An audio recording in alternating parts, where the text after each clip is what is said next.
कब्र के अंदर की घुटन और मिट्टी का बोझ मेरे सीने को कुचल रहा था। मैंने हिम्मत नहीं हारी और इस छोटे से सुराख की तरफ हाथ बढ़ाया जहां से वो अजीब सी रोशनी आ रही थी। जैसे ही मेरी उंगलियों ने उस रोशनी को छुआ, कब्र की दीवार मिट्टी की नहीं बल्कि शीशे की तरह टूट गई। मैं लड़खड़ाता हुआ बाहर निकला, लेकिन ये वो कब्रिस्तान नहीं था जहां मुझे दफनाया गया था। ये कोई और ही जगह थी, खामोश, सफेद और धुंध से भरी हुई। सामने वही काला लिबादा पोश शख्स खड़ा था, मगर अब उसके हाथ में एक बड़ा सा आईना था जिसमें मेरा पूरा शहर नजर आ रहा था। देखो आमिर, उसने आईने की तरफ इशारा किया। मैंने आईने में देखा कि वो जाली आमिर मेरे घर पहुंच चुका था। वो मेरी माँ के हाथ चूम रहा था और मेरा भाई इसे देखकर फख्र से मुस्कुरा रहा था। लेकिन एक खौफनाक चीज नजर आई। जैसे ही वो जाली आमिर किसी चीज को छूता, वो चीज काली होकर राख बनने लगती। वो मेरे घर को आहिस्ता आहिस्ता जहन्नम में बदल रहा था। तुम अब वहां नहीं जा सकते, काले साए ने कहा, लेकिन तुम इसे खत्म कर सकते हो। तुम्हारे हाथ में वो फटा हुआ सफ़ा है, ये उसका दिल है। अगर तुमने उस सफ़े को जला दिया तो वो शैतान मर जाएगा, लेकिन उसके साथ तुम भी हमेशा के लिए खत्म हो जाओगे।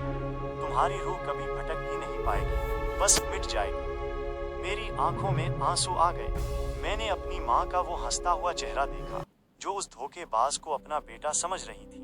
मैंने सोचा, अगर मैं मिट भी जाऊं तो कम से कम मेरा खानदान महफूज हो जाएगा। मैंने जेब से माचिस निकाली जो उस पुरानी हवेली से मेरे पास रह गई थी। काले साए ने मुझे रोकने की कोशिश की। सोच लो आमिर, मिट जाना मौत से ज्यादा खौफनाक है। मैंने कांपते हाथों से इस सफ़े को आग लगा दी। जैसे ही वो कागज जलना शुरू हुआ, आईने में मौजूद वो जाली आमिर तड़पने लगा। उसके जिस्म से काला धुआं निकलने लगा और वो मेरी माँ के कदमों में गिरकर राख का ढेर बन गया। मेरा भाई और माँ हैरत और खौफ से उसे देख रहे थे, मगर अब वो खतरे से बाहर थे। इसी वक्त मेरा अपना वजूद भी धुंधला होने लगा।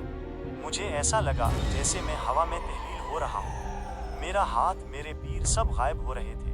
काला साया अब गायब हो चुका था और उसकी जगह एक सुकून आ गया था। आखिरी लम्हे में मुझे अपनी माँ की आवाज़ सुनाई दी, जैसे वो दूर कहीं से मेरा नाम पुकार रही हो। आमिर, मेरे बेटे, तुम कहाँ हो? मैंने मुस्कुराकर आंखें बंद कर दी और एक ऐसी खामोशी में उतर गया जहाँ न कोई साया था और न कोई खौफ।